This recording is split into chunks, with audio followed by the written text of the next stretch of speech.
Madali lang pala ito lutuin pero grabe din ang sarap.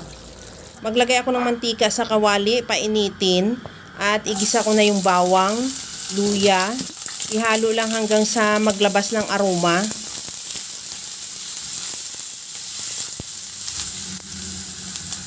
Maglagay din ako ng sibuyas. Ihalo lang din hanggang sa maluto yung sibuyas.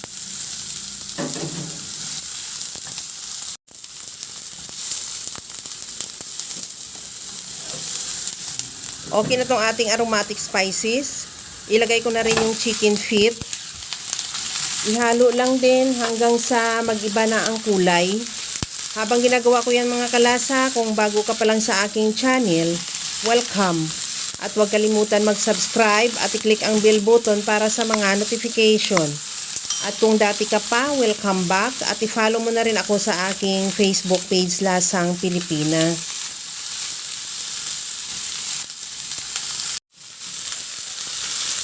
Okay na tong ating chicken feet.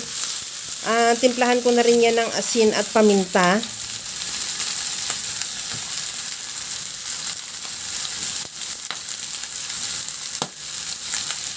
Maglagay din ako ng toyo.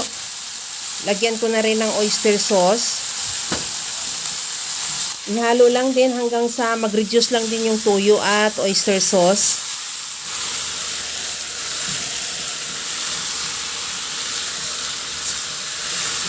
Sa puntong ito, okay na tong ating chicken feet. Maglagay na ako ng tubig. Nakadepende yung dami ng tubig sa dami ng ating chicken feet.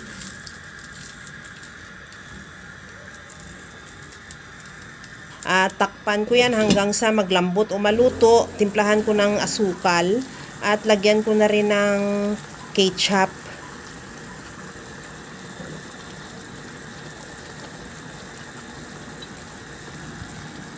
Maglagay din ako ng kalamansi juice. Lagyan ko rin ng siling labuyo. Optional, pero mas masarap pagka medyo may kunting twist ng anghang. Ihalo lang din hanggang sa matunaw yung asukal at the same time yung ketchup.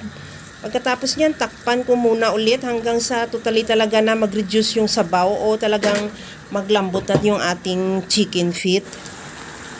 At sa puntong ito, okay na rin yung chicken feet. Medyo nag-reduce na rin yung sabaw. Pero kung gusto mo ng medyo masabaw pa yung ating sauce, okay na ito. Pwede na. Pero kung gusto mo talagang more concentrated yung sauce niya, pwede mo pa ituloy ang pagluto hanggang sa makuha mo lang yung gustong mong consistency ng ating sauce. Kagaya nito, okay na ito. Ready to serve na yan. Kaya mga kalasa, kung nagustuhan mo yung ating video, please like na lang at pakishare na rin sa inyong mga friends. At kung bago ka pa lang sa aking channel, subscribe na at i-click mo na rin ang bell button para sa mga notification.